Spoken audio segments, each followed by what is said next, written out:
Good evening and welcome to Public Affairs Public Access on Houston Media Source TV. I'm Gene Preuss with Houston's League of Women Voters.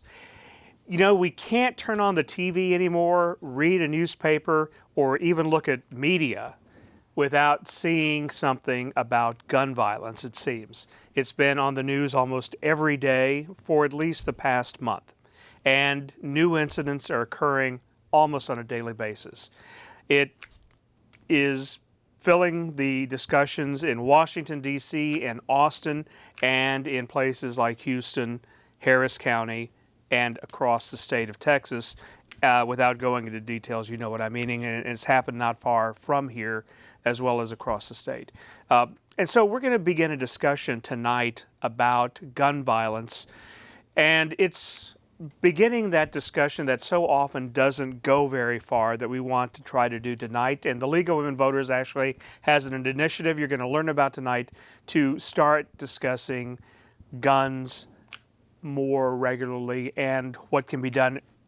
Us as citizens and as voters, this is an issue that's going to come with us. And tonight I have two people in studio to discuss this. Augie Reyes, who is a firearms instructor, and Dr. David Branham from the University of Houston downtown, political science professor, as well, to give us some background. We've got, I can't wait to hear your opinions. But what I want to do first off, and to get things started, I wanted to talk to Sheriff Ed Gonzalez, Harris County Sheriff.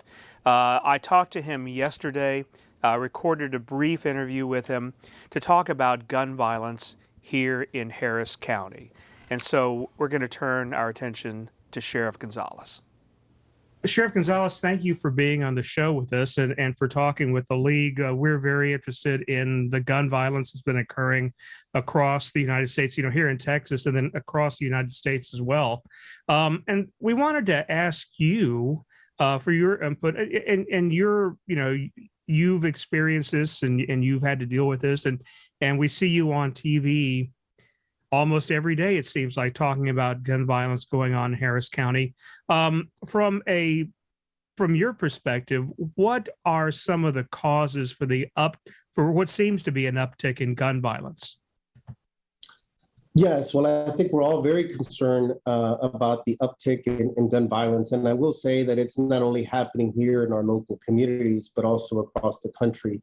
I speak to colleagues from different jurisdictions, and they're all kind of grappling with the same thing. And even other colleagues here in the state, I think one of the common things that we are seeing is does seem to be an uptick. Two is that many are also grappling with some of the same things we are, like court backlogs, for example. I think that's an important piece to it, while not the only one, because there's no sense of accountability. Because if somebody gets arrested, then there's a likelihood that they're going to get out of jail. And let's just say by whatever means, whether it's by posting a cash bond or some type of PR bond, if the time between the time of release and the time they have to go to court, for example, if there's a long lag in between, then many times they're already prone to commit crimes. Many will continue to just commit crimes it's just a way of life sometimes. And so I think it's important for us to make sure we're reducing those backlogs. The county is working very hard to try to reduce that. We also need to make sure that sound decisions are being made from the bench. Obviously, I'm not privy to all their review of cases and all that, but generally speaking, we want to make sure that repeat offenders do not get out very easily. That there are some repercussions. If they're repeat offenders that have shown a propensity to harm the community, then they should have to remain in jail until they go to court. With that, again, we need to make sure we're expediting cases so that witnesses are able to come and testify, and that there could be a successful prosecution. Because the longer those cases take to be tried, then it just reduces the chances of a successful prosecution, and ultimately they may be released. And there was no, kind of relief for the victims. There's no accountability on that end. And so again, it's a number of things. There's also a lot of guns out in the streets these days. It seems everyone's armed. Now tempers are short. We know, especially when temperatures are high, people tend to get even more impatient on the roadways. We've seen a high number of road rage type incidents, many of which become violent.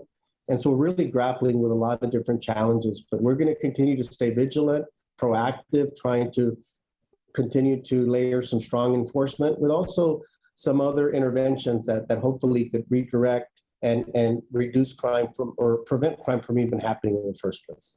You brought up some very good points. So one of the things being the summer, also that, we've talked previously that COVID may have been a concern, but I think that bringing up these various issues a lot of times in politics, and certainly in the aftermath of tragedies, and we've been seeing tragedies on the national news from around the state and from around the nation on a very regular basis recently.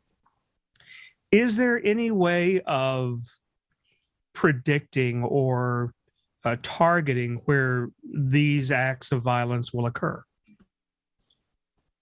It's a very good question. And I think, first of all, I want to commend the League of Women Voters and yourself for, I think it's so important now more than ever for us to have credible voices, credible organizations really engage in this conversation. It really should be a nonpartisan issue. It should be something where we could be solutions oriented. And even though we may come at it from a different angle, each perspective has merit, and it's a matter of being thoughtful in public policy and understanding that it's always important to assess what's going on. Are the laws, for example, adequate to meet the moment at this time and what we're learning? For example, a lot of the gun laws that are even applicable were enacted back in the 60s. Well, a lot has transpired. For example, assault weapons weren't really part of our gun culture, for example, back then, as much as they are now. And we've learned a lot since, sadly enough, since Columbine, and the number of school shootings that have become so prevalent, unfortunately. And so I think that it's important to look at it, in my opinion, from a holistic approach. One thing that I like to point out, and while clearly and understandably your mass shootings will get the most attention, it's still your everyday violence that impacts communities, just as much, and it's important that we're paying close attention to the daily gun violence that occurs in communities across the country, as well as suicides. I often talk about that because I think we need to lift up that message as well, because we see it on a pretty regular basis as well, but sometimes it's frowned upon because there's a stigma around suicides, but it's still, again, many times involving guns. Obviously, making sure that we're looking at other issues as well, such as accidental shootings, if you will, where a child or somebody gets access to a gun and accidentally shoots another. And all of these we've had frequently or recently, for example.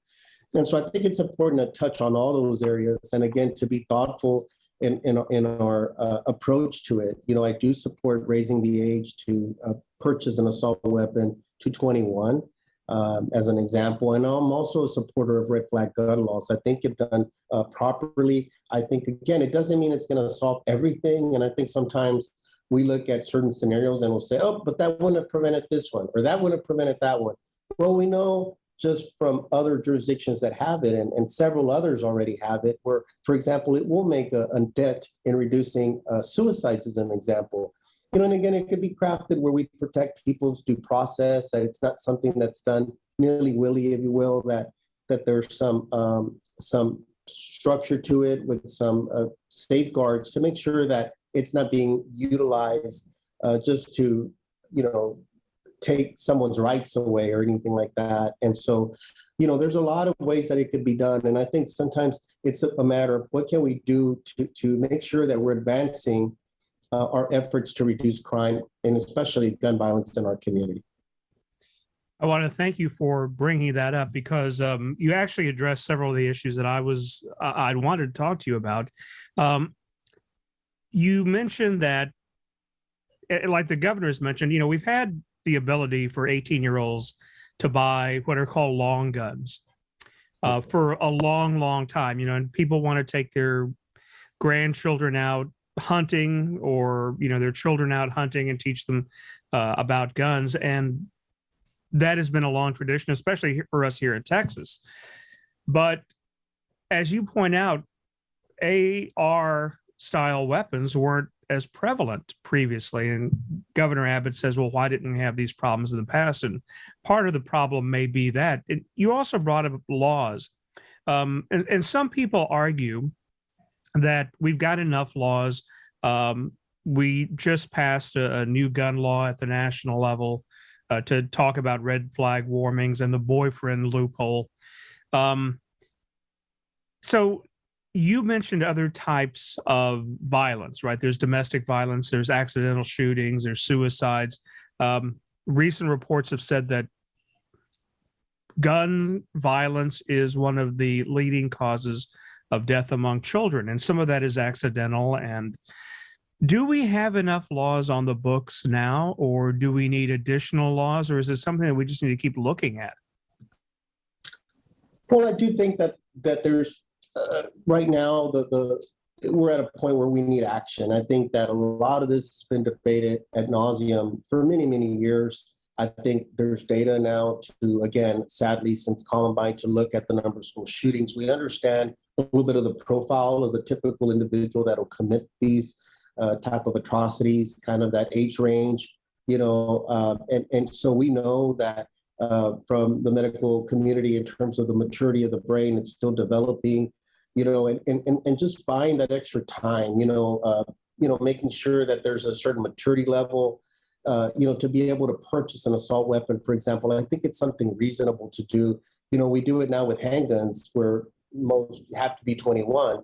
I know it's different than a long gun, for example, but nonetheless, I really would hope that elected leaders and interest groups and everybody could really sit down and say, look, it's not about punishing gun owners. We could support the Second Amendment and still find reasonable regulations that still work, that can address different things, and to try to prevent and not just allow the status quo. It's a shame to see that no place seems safe these days, whether it be a school, a place of worship, a parade. It just no place now. And I mean, I grew up in an era where we didn't quite fear that in the same way. It just didn't happen, and it's very unique in our country. And so I think we need to pause and really look and saying, look, where can we create thoughtful rules and regulations? And that's why, to me, I'm also a big believer in, let's look at this in a holistic manner. I, for one, do support safeguarding our schools a little bit more, making sure that they are more protected. It doesn't mean that that's the only thing and say, oh, we would just secure a door, nothing like this will ever happen.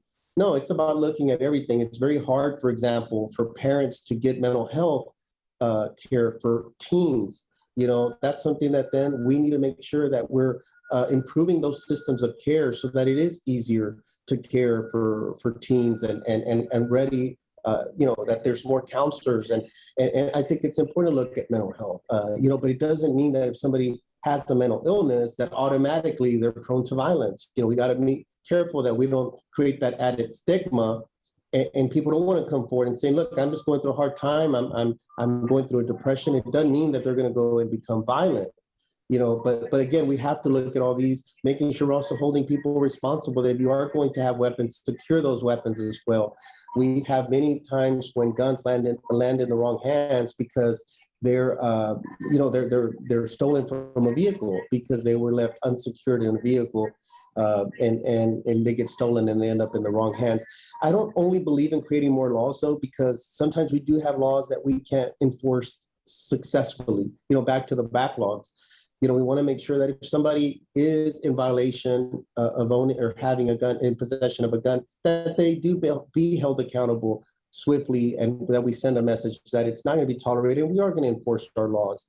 And so I think it's a combination of things. I gave a long answer there just to say, these aren't easy answers, and it's not to say that anyone has a simple solution. I think it's multiple, informed decisions, good policy making that hopefully will get us to a better place. I do commend Congress in doing a bipartisan effort to create some incremental change. I don't believe it's a panacea yet, but I think that definitely after a lot of inaction on this issue, that finally there was some movement, and I think that's a positive thing. I've got one more question for you. Is there any place in Harris County that is more prone, that you're watching, that we're keeping eyes on. I mean, the thing that everybody says on the news whenever there's an act of violence is, I never thought that would happen in my community. But what areas are we looking at? Well, unfortunately, and we look at this on a pretty regular basis, it seems to be where anything could happen. We have road rage incidents, for example. So it's just in a roadway, it could be anywhere. It just happens to be where two parties, interacted, and tempers flared, for example. We also get a lot of domestic violence. I do want to also add, because to that point, is that sometimes a lot of the gun violence that we do see, while obviously it's reported now, we're social media and we all raise awareness because we want people to know what's going on in the communities. A lot of times it is maybe related to lifestyle or a relationship. We do see a lot that's maybe gang violence, that it's into some type of gang rivalry.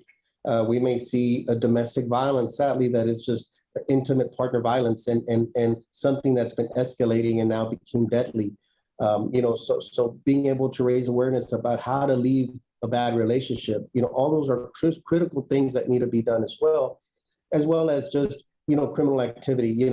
We've seen people, because they're in the drug trade and there's a drug deal gone bad, as we sometimes say.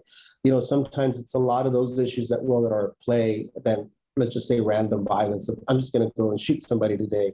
I think most times there's an element, not always, again, based on a relationship, based on some criminal activity, sometimes it's going on. But we also have to make sure that people that are out there committing harm are locked up, that they're prosecuted to the fullest extent of the law. And so it has to work in tandem, where if people are arrested and they're proven to be guilty, they need to be able to go and do the time. They need to make sure that there's hard consequences to that behavior. I want to thank you very much for your time. You've given us so much to think about. It's, you bring out, it's not always going to be easy, and it's something we need to talk about, discuss. And it would be nice if we could just snap our fingers and fix everything. But thank you. Again, you're very thoughtful responses, and I want you to know we appreciate it. Thank you very much. Always a pleasure to be with you, Gene, and with League of Women Voters as well. Thank you for all you do. Thank you, Sheriff Gonzalez. Okay, so he gave us a lot of things to think about. It would be nice if there was one easy answer. We have a new law on the books that Congress just passed. President Biden signed it. Is that going to solve everything? No. I think the new law, if they even want to call it that, is lip service to the mothers of America who are upset about gun violence. It doesn't do much, and it doesn't carry very much weight. Extended background checks. Well, what does that mean? Somebody under the 21 wants to buy an assault rifle. Well, somebody wanted to buy a gun in Illinois, and the shooter from this past weekend, dad, who knew he had a violent past, signed off so he could get a permit to buy that gun. So what's an extended background check going to do? That guy had an extended background check. It didn't work. So lip service is what they got. That's what we got. I agree. It's a lip service bill. I think John Cornyn made a mistake, because what he got out of the bill was very small compared to the grief he took for actually supporting it. So you think about this, and we need legislation. I haven't seen good legislation to actually stop gun violence. First of all, people who do gun violence don't care about the law. They're more than willing to break the law. So laws by themselves are not going to do it. So, but the good legislation to stop it, where will it come from? What could it actually be? So I agree. It's lip service. I think it's a very a small step, if it's a step at all. Okay, but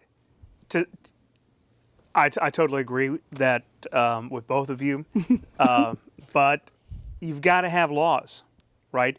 We can't say, well, everybody's going to murder, even though there are laws against murder, so let's just get rid of the murder laws. Right. We have to have law, if nothing else, because it helps us prosecute. We do have a law that says you can't shoot up a school, and it's being broken way too often. One time is too often, but it's now become an epidemic. Absolutely, and it's not just schools, right? It's movie theaters, it's shopping centers, it's wherever you want to go. Should gun owners be concerned? It seems like you have I some think groups. gun owners should be concerned, and we were talking about this earlier, and it's one of the reasons I got into training and teaching the public was because I was concerned about unsafe, uneducated, untrained gun owners, getting me hurt, getting themselves hurt, getting other people's family members hurt.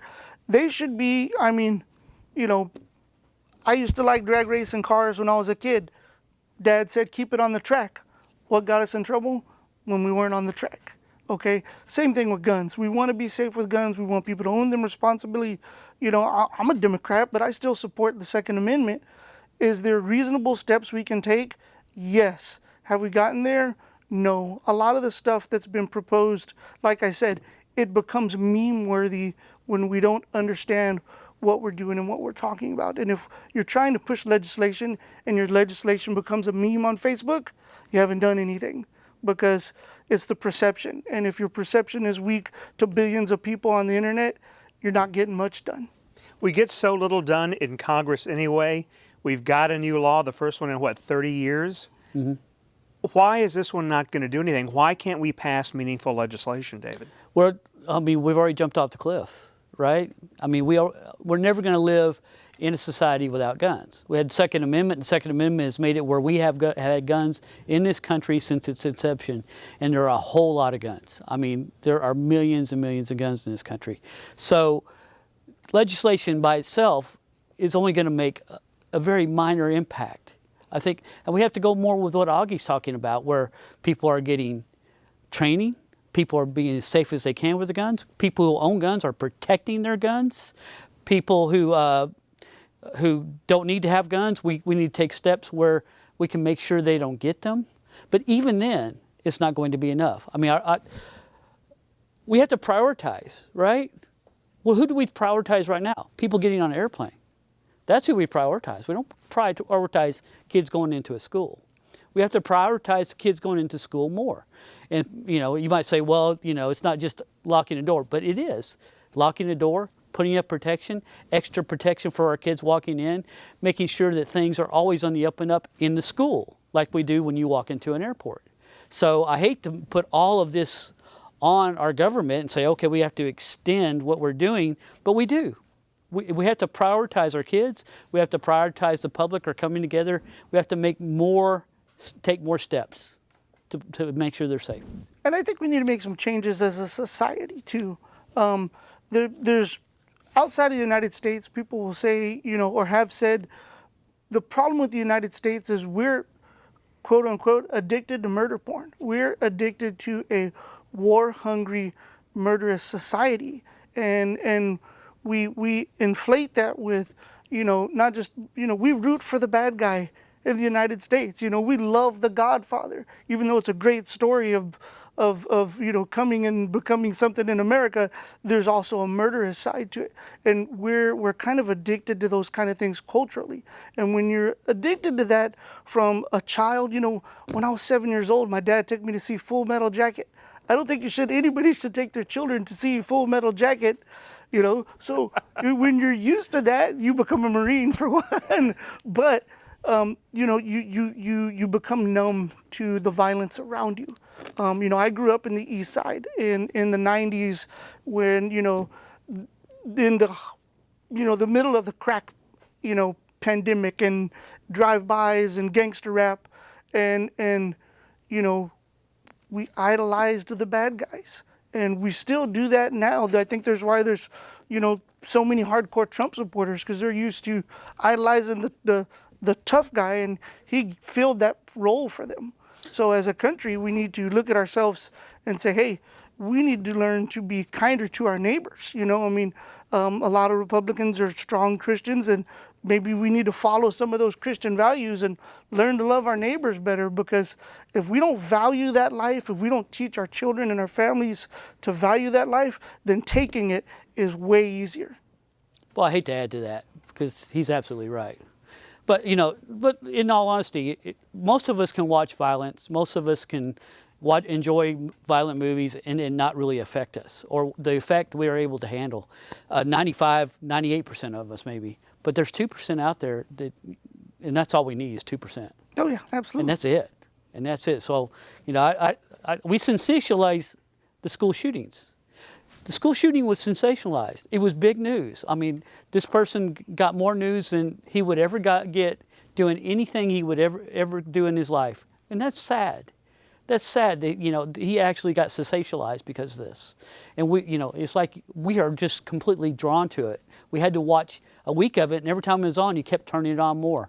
And so I think what Augie says is right. I said we need to check our culture, check our values, and even though we're not affected, understand that other people around us may be affected. Well, but the thing is we could be affected. We never know. I mean, this is the thing of the gun violence. It could happen anywhere by anyone. Mm-hmm. We're putting a lot of focus on mental health here in Texas. Our governor has suggested we need more mental health. And look, in Texas, we have abysmally poor rates of putting money into mental health, right? That is absolutely. That is true. But are we not demonizing people with mental health issues? Because not all of them, in fact, very few of them, commit violence. Most of them are victims of violence. We know this too. At UHD, the biggest major at UHD is psychology. We all know mental health is an issue all around us. Most of us just don't know what to do about it. So, and the fact is, it's hard to know what to do about it. It's hard to predict what person is going to actually take that gun and go out and shoot people. It's hard to tell. Yeah, well, I've done a lot of work, this with veterans with PTSD, stuff like that. And mental health is huge, but it's hard for me to believe a guy who's concerned about mental health who a couple of years ago while running for office basically said there's no such thing as mental health and helped, kill funding for mental health. And I know a lot about it, not just for working with veterans, but I have a brother who suffers with mental health issues. And, I had to help him when he's like, hey, they're taking my money away. They're taking my medicine away. It's hard for me to believe somebody who all of a sudden wants to care about mental health whose past record shows otherwise. Let me tell the viewers that this has actually become an important, it's always been an important issue with the League of Women Voters because like any decision is political, and because people vote on this, because it's in politics, we are taking a very serious look at it. And we're going to start some dialogues. And I think that that's the important thing, and that's what we're doing today, is we're starting some of this dialogue. And so I've asked, I had a conversation yesterday with Amy Mobley Turney, who is the League of Women Voters Texas Gun Safety Issues Chair. And she wants to tell us a little bit about what the League on the statewide level is doing and some of the events that are coming up. And so let's hear what Amy told us yesterday. I'm with Amy Mobley Turney, who is with the League of Women Voters of Texas. She's here in Houston, but she is the Gun Safety Issue Chair for the League of Women Voters of Texas. And also, and I mentioned you're here in Houston, Amy, you're on the Mayor's Commission on Anti-Gun Violence. So thank you for being on the program with us this evening, and thank you for what you're doing. Can you explain to us what the League of Women Voters, why gun violence is an issue? I mean, it's kind of a silly question, but what is the League's role in this? A lot of people ask that. They think that that we simply focus on the voter's guide and debates and maybe election law. Yet we also focus on areas of interest to the members. And after the League of Women Voters was established in 1920, and we took on the role of showing women how to vote, we also took on advocacy. And one of our first advocacy efforts was actually for prison reform, because some of our founding members had served in jail or in prison for breaking the law at the time for things that would not be considered illegal today. And when they were in prison or jail, they saw the conditions there and saw that it was not good for anybody, no matter what type of crime they had committed. And so that was the beginning of some of the first advocacy efforts for the League of Women Voters. So in the League of Women Voters of Texas, on our page, which is lwvtexas.org, one can click on a tab for issues and find our top issues, and then drill down a little bit more to see some of the other issues that we advocate for, which might include, I believe there's one for neighborhood associations, the environment, women's health care. It's really up to the members of the League. And there were enough people within the League of Women Voters who wanted to see some advocacy for League of Women for gun safety, that a gun safety issue chair was formed. And so when I was president of the League during my last year, Grace Shemaine, the past president, had been the gun safety action chair before me, and I indicated I had an interest, and she asked me if I would serve as the gun safety action chair. And I've been serving since 2017 in that position. With the League of Women Voters of Texas, our role has been, we may be expanding that this year, has been to be the voice in the Capitol as for the League of Women Voters of Texas as gun legislation makes its way through the committees and down to the floor, and then on to the governor's desk. And if you're a member of the League of Women Voters of Texas, you may recall having received some action alerts as certain bills were going through the legislature in the last general session in 2021.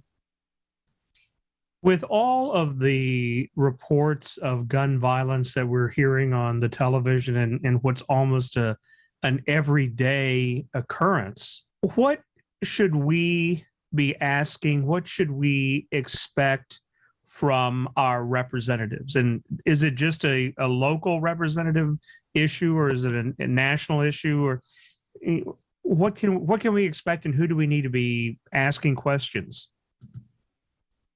Well, when you're thinking about legislation, we're in Texas. My role within League of Women Voters of Texas is I'm specifically focusing on the House of Representatives, the Senate, and then going on to the governor. But there are local actions that can be taken that don't have anything to do with legislation. In fact, I believe that there may be a very strong chance of reducing gun violence without necessarily passing legislation that regulates guns. For instance, community violence intervention programs. Harris County has a new program, and the city of Houston does as well. And funds have been made available for these programs from ARPA legislation, and that stands for American Rescue Plan Act. The county actually made funds available before that bill was passed. And there are things that can be done in the community to make things safer in those communities that have the highest rates of gun violence. For instance, more lighting can decrease gun violence. We had a bill here, an ordinance passed here in Houston regarding something called Shot Spotter that could help the police detect when a shot is fired, which direction it's coming from. just cleaning up areas of blight. If you've driven through neighborhoods that don't have where the landscaping may not be as nice as other neighborhoods, cleaning up the overgrown lots, providing food in those neighborhoods. Many of those neighborhoods don't have grocery stores that provide nutritious foods within a distance close enough for someone to get to on foot. I have noticed that I have seen people shopping in my neighborhood. I live in Southwest Houston, and I've noticed people from Southeast Houston coming to my neighborhood to shop because there aren't stores in their neighborhood that have nutritious foods. There's also a program where there are people they're called violence interrupters, and they have relationships with people in the neighborhoods, and they're discouraging people from continuing down a path of violence that they may have picked up. That's pretty exciting when you think about that, and that the funding wasn't there originally for that. You can't expect people to just volunteer and do this. So that's something that can be done at a local level. When we're looking at our elected officials, I believe that our elected officials need to know that we're watching them. I think for many, many years, they've just been able to vote the way they do on this issue and not worry about it. And I think there are a lot of people that don't have any idea how their legislators are voting on these issues. And the more people that contact them to let them know where they stand on these issues, the more they will listen. I think that's very important. And I'd like to think that perhaps one of our action alerts on a bill last session stopped that bill from being heard in the Senate. It did pass in the House of Representatives, but once it was assigned to a committee, it never got a hearing. Maybe I'm being idealistic there, but we had that action alert for a long time, and it was provocative, and we had facts behind the action alert. And again, the bill didn't get a hearing. And it was a simple bill, yet when you think about it, I think that most people wouldn't want to see that bill pass. Well, I think that you're bringing up some very good points there, and oftentimes it seems in maybe this is just social media in the public discourse, it seems like the conversation never really gets started because you have people who don't want to talk about any gun legislation or restrictions for fear that it infringes upon their rights. And then you have other people who are very adamant that more legislation needs to be passed. And it seems that there's an impasse, to reuse that word, on the conversation. It never really gets started. So it sounds like many of the things you're advocating for, the league's advocating for, is to discuss this, and that's how we get some things and solve problems, right? Is by talking about it. Indeed. I remember approaching a legislator a few years ago, and I won't say their name, and people would be surprised if I said it now, but I approached them about some bills a few years ago, and they had a lot of power over whether those bills would get a hearing or not. And they looked at me and they said, well, those bills aren't going to pass. And I said, I don't care if they're not going to get passed. We have to start having conversations on this topic because they'll surely never pass if we don't have a hearing. And for most people who don't know, bills don't normally pass in the first cycle. I became the gun safety issue chair for the league in 2017. And they were already, the permitless carry bills were already being promoted before 2017.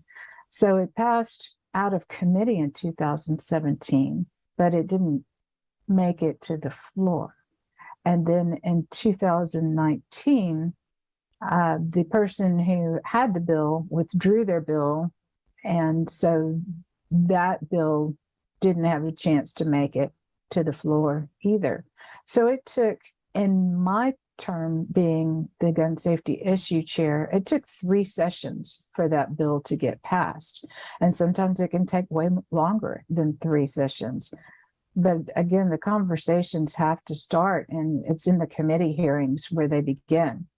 And then the media takes notice of that. And then the media talks about it. And then as the media is talking about it, then we began having conversations with each other. And I think that we'll find that no matter what side of the aisle that we're on, that most of us have the same ideas on gun safety, and we share the same thoughts. I think this is an important part that a lot of times, and I guess it's maybe public perception, public media perception, is that you have one group of politicians and people who follow that political party who are for guns. And you have the other side, the other political party, and the other followers of that party who are anti-guns. And I think in practicality, and people that I talk to, people that I know, it doesn't fall neatly along those party lines. It really is. People have very different opinions, regardless of party.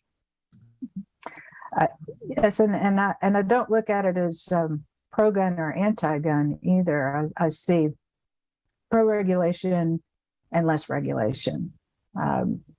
Yet within those two groups, you may find people that still share common ground.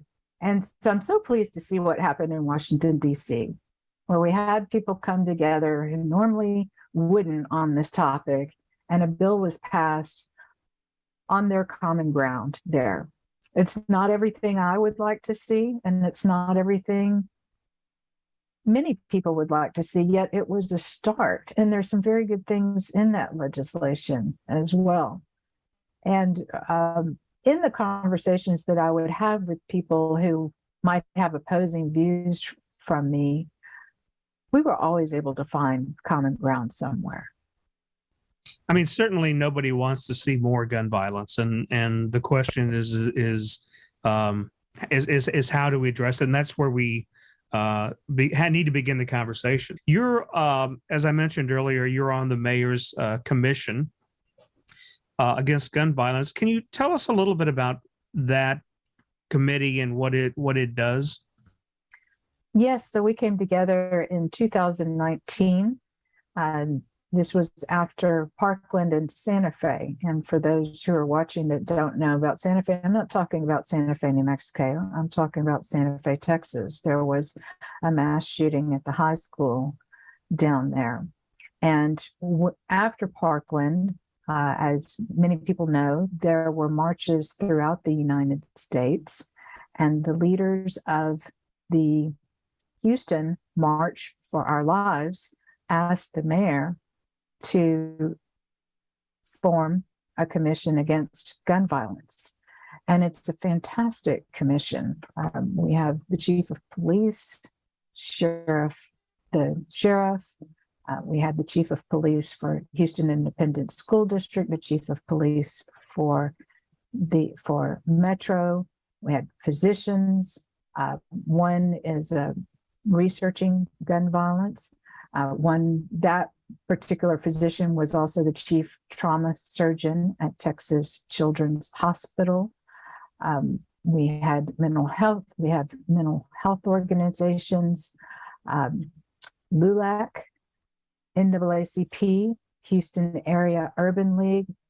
I'm thinking of Dr. Robert Muhammad and Derek Muhammad and so many other people. It was a fantastic group of minds that came together that somehow either work in the field of gun safety or gun violence, or they have their organizations have positions on it. I was asked to be a member to represent represent the League of Women Voters of Texas and Moms Demand Action for Gun Sense in America at the time. I was involved with both. I've stepped away from Moms Demand Action so I could focus more on the League of Women Voters of Texas. And they also decided that they were going to endorse candidates. And I couldn't really, in good conscience, testify as a member of the League of Women Voters of Texas if I was a big leader with an organization that might be running people against them in Austin. So I stepped aside for that reason. What they came up with, though, is a list of legislative recommendations. And that's what happened in 2019. And then also some ideas of things that could be done locally to reduce gun violence. The committee was called back into action shortly after Uvalde, and you were there. and at that meeting, they asked if I would lead the advocacy efforts for the commission. And what we're planning to do is have town halls in different parts of towns, in different parts of town with different organizations on different topics around gun violence. And the first meeting, this is for constituents of House District 149, which is Hubert Vo's district, and House District 137, which is Jean Wu's district. So it is the town hall is going on right now. It's going on right now tonight. But so, as you're saying, this is not going to be the only one. This is the first of many, right? Correct. So this is a listening town hall. These two representatives want to do two things. They want for the community to know what resources are available for them to make the community safer. But they also want to hear from the community. They want to hear their concerns. And their staff will be taking note. And they're going to, I know that one of the representatives, and that would be House District 137, is going to have another town hall at the end of August or early September to come back and address those concerns. Confirmed panelists we have are Sheriff Gonzalez, Chief Benner, Crystal Okafor, who is the Deputy Inspector General of the Office of Policing Reform and Accountability with the City of Houston, Sonia Corrales, with the Deputy CEO of the Houston Area Women's Center, and Chief Pedro Lopez, who is the Houston ISD Police Department. I've also heard that other organizations will be sending people to participate as well that may have the ability to influence future legislation. For instance, NAMI Houston. NAMI stands for the National Alliance of Mental Illnesses. NAMI Houston will be coming to be part of the panel as well. I don't know who that person will be, though. Well, it sounds like quite a lineup. Speaking of lineups and speaking of opportunities, the League of Women Voters of Texas is hosting an open house, not an open house, but a webinar next week. And can you talk a little bit about that since you're the organizer behind it? Sure. Actually, we're the facilitators. So we're combining our efforts with LULAC, Texas. And I don't know if it should be Texas LULAC or LULAC, Texas, and NAACP, Texas, or Texas NAACP. We're their conveners, though. We sat with them and asked them what they wanted to talk about and said that we would provide them the space for the forum. And so I'm very happy, Jean, that you're going to be the moderator for the forum, and I'm looking forward to this. It's next Thursday, the 13th, and it will begin at 7 o'clock. and will go on until 8:30 in the evening. So far, our confirmed speakers are the pediatrician from Uvalde and Chief Art Acevedo, who is the former police chief for the cities of Austin, Houston, and Miami. But there won't be any elected officials.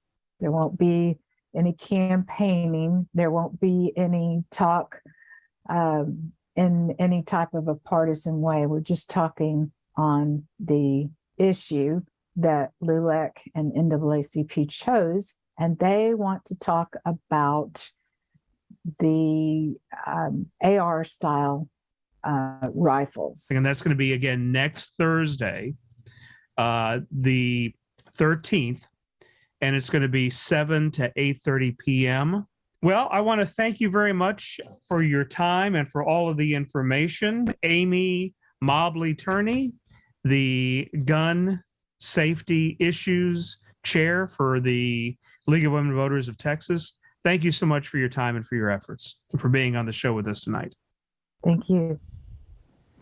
Before you say anything, gentlemen, or here the audience at home, the webinar is Wednesday the 13th. We got the calendar mixed up. I'll make a note of it. Yeah, so Wednesday from 7 to 8:30 p.m. the webinar, and there's information available, and more will be posted on our League of Women Voters social media pages. So we're talking about ARs and the AR violence, and that's what we're seeing. Is that going to solve the issue if we just focus on ARs, though? No, it's not. Okay, and AR is just one type of rifle. And if you're going to focus, laser focus, say we're going to ban AR-15s, great. I'm gonna go buy an AR-10, different rifle. Still an AR, but it's an AR-15. It's an AR-10, not an AR-15. Or if you're gonna ban AR-15s, then I'm gonna go buy an AK-47. You're gonna ban AK-47s, I'll just buy something else. What we need to do is get a solid definition or description of what we want to call an assault weapon. And we need to stop calling it a ban, because, you know, even the 94 ban wasn't a ban, it was a restriction. You got to, you know, kind of stop fear mongering with those kind of words and call it what it is. It's a restriction. Okay, and they were restricted from 1994 to 2006, and guess what? The world didn't end. You could still purchase a assault style firearm. They were just regulated. You couldn't have a bayonet. You couldn't have a muzzle brake. The other thing that did is when they classified those guns, we had post-ban and pre-ban, it increased the value of collectors' guns. So then they weren't being sold as much because people wanted to hold on to them, and they weren't being purchased as much because, you know, you couldn't buy an AR-15 in, let's say, 2001 for $500. Even as a police officer utilizing credentials, you could go into a store, if I recall back then, and for about $850 with all those credentials, you could buy a basic, you know, Bushmaster AR style rifle. So and this isn't to say that in the webinar that's all they're going to talk about. That's all we're going to talk about is banning the ARs. But we do want to make everybody aware that it's not just ARs that are the only assault, and AR does not stand for assault rifle, as That's a lot right. of people think. That's Right? It Thank stands you. You're learning. It stands for Armalite, which was the company that originally Yes. developed them. David, why can't we talk about them? Why does it seem like this is a partisan issue that one party's for, one party's against Second Amendment rights? Yeah, I think we've discussed this a little bit during the break, that it really isn't a partisan issue. And it never made sense to me that it was a partisan issue. Why is it the Republicans are pro-gun and Democrats are anti-gun, when ideologically, you know, Republicans are the one with like social control, make the rules against behavior and so forth, and Democrats are more about freedom. What I think what's happened is that, you know, we've had a lot of outside interests or special interests get involved with this issue, and Republicans have taken advantage of the special interest. You know, the gun lobby is very, very powerful, and Walker used to say that if you have one powerful lobby, you'd have another powerful lobby come up against it. But that kind of marketing the lobby hasn't actually occurred with guns. I mean, you have one-sided lobbies when it comes to guns. And that means that you're not going to have legislation for 3 decades because, people are going to be afraid that the money's going to go away. So that's the reason why I think guns are a big political issue. And we talk about it among the citizens. Democrats are more than happy to own guns. They want to own guns. Some Republicans are reluctant to own guns. So I don't think the ideology goes to the citizens. It goes to those people making legislative decisions and those people bowing down to special interests. So that's what's going on with politics when it comes to guns. How do we start the conversation? Because as we mentioned at the beginning, a lot of times there's a lot of discussion stoppers, right? People say things that are discussion stoppers as soon as somebody starts talking about gun control, gun regulation. You're going to come take our guns away. You got to look at the gun lobby too, okay? Under Pierre, the NRA was just way out there as far as they're going to take your guns, they're going to lock you up, they're going to come for your family. And under Meadows, I don't think it's going to change very much. She seems like a nice lady, but I think the NRA is kind of still headed in their same direction. And, they'll probably go bankrupt again and have to go somewhere else eventually if they're going to continue down that path. The only problem with that is it's a very destructive path. And they like keeping us separated with political ideologies, thinking that a conservative and a Democrat can't sit here and talk about guns is just, it's crazy because we can. But what we need to do is be able to have useful conversations and get some useful legislation, not this stuff that they recently gave us to make moms happy. So let me, we've only got about a minute or two left, so let me bring up one other important bit of information that you can address. Gun owners and gun rights advocates sometimes say an AR 222, right? 223. That's the 223, or a 556, which is the military version of that same bullet or similar bullet. That's only a 22, so it's not any different than having that little mouse gun you've got. The second thing that they often say is, well, they're semi-autos, just like any other pistol. You have to pull the trigger each time. Would you address those two real quick? You have been fortunate enough to come to a few of my classes, and we do some demonstrations out there.